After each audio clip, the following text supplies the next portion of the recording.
Hi, this video is for the Vigilant Christian, Mario.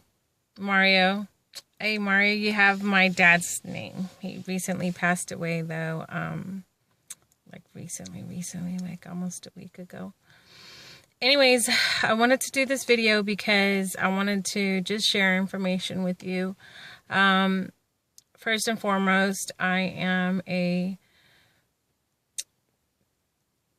very happy worshiper of God. I love him so much, and I pray that nothing I say takes away any glory from him or puts any kind of value or focus on anything outside of what is his and what is rightfully his. And I pray that every word that I say is focused on Christ and what God wants me to say. So I could give you all my credentials as to why I know what I know, but I don't want to come across as boastful. So you can email me at oneappleforeve. That's ONEAPPLEFOREVE at AOL.com. Yes, I'm old. I have AOL. Anyways, you can email me there to find out how, like, my credentials and stuff. And I'm sure I'll know your email because you probably have it listed on your YouTube. Okay, so first and foremost, along with my education and first of all wisdom comes from God. All wisdom. There's also the fake wisdom, the lies, the deceit of Satan. And Satan likes to give information that is part true and part false. And that's because it's harder to tell what is a lie when it is, for the most part, facts. So this one vlogger, her name is Brandy. She goes by Brand on her YouTube channel. And she talked about one time the difference between truth and something being true and something being truth. So she made a reference to true, something being factual. So if someone gets accused of something and they happen to have been there, it may be a true fact that they were there, but it's not the truth that they were responsible for whatever, happened while they were there. So that's just one example. But so Satan likes to confuse facts with truth. So the fact is that you are having symptoms, right? But it might not be the truth that you are bipolar.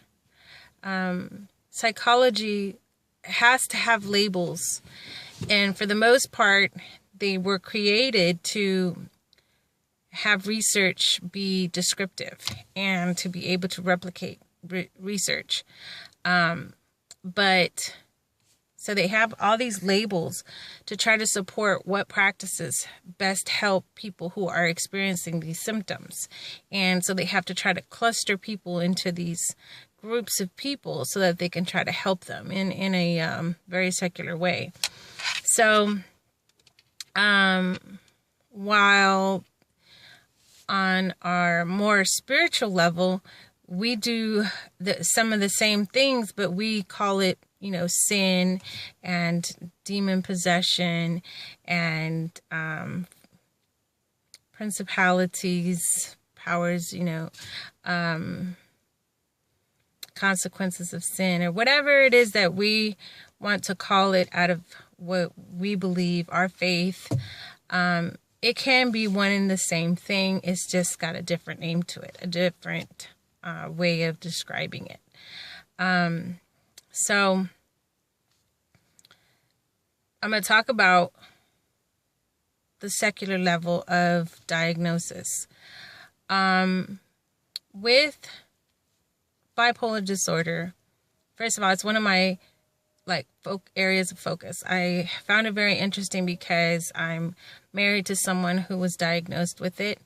I told him he is more narcissistic than truly bipolar, but you know, I don't know, only he knows what he's dealing with. I know he's dealing with a lot of spiritual warfare. I'm dealing with a lot of spiritual warfare, so I totally can understand what your girlfriends may have been going through. So academia will like to call it pathology. They'll like to call it, you know, bipolar disorder. Excuse me. Me personally, I like to call it spiritual warfare because that is where my faith is. I know it's not a popular position for someone in the field of psychology, and but it's my personal belief. So I'm just putting that part out there. So back to the scientific or academic diagnostic criteria for, and I don't talk very academic if you haven't noticed. I like to talk very casual. I like to give examples so that people can understand. I don't like to make things more complicated than they need to be. Not to say that I didn't do well in school. I'm not trying to boast. I'm just trying to say don't misinterpret one for the other. So if I talk not as educated as you think I should for someone at my level of education in the field that I'm in, don't judge a book by its audio cover because this is my preference. I prefer to talk in a very down-to-earth way. So point is that I will talk about academic, but I also talk about the spiritual side. So academically, they have these criteria that you have to meet for a disorder to be a disorder. But there's some things that you have to make sure that a person doesn't have or doesn't struggle with so that you don't misdiagnose them. So let's say I have a medical reason why I'm experiencing mood swings. It has nothing to do with being depressed, but maybe I'm allergic to something and the medication I'm taking is making me feel down. So I'm not literally depressed. I'm just under medication that makes you feel that way. So it's not, you have to rule out certain things before you diagnose people with stuff. So I preface that with that because one of the things that you have to consider is a person's history of drug use. The reason being that drugs mimic a lot of disorders. So if somebody gets high, they can mimic manic. If somebody feels low or is coming down off of a drug, they can appear depressed. A lot of the times people in jail are misdiagnosed as being bipolar because they've done this drug in particular called meth. So, and my phone is ringing, but I'm not going to answer it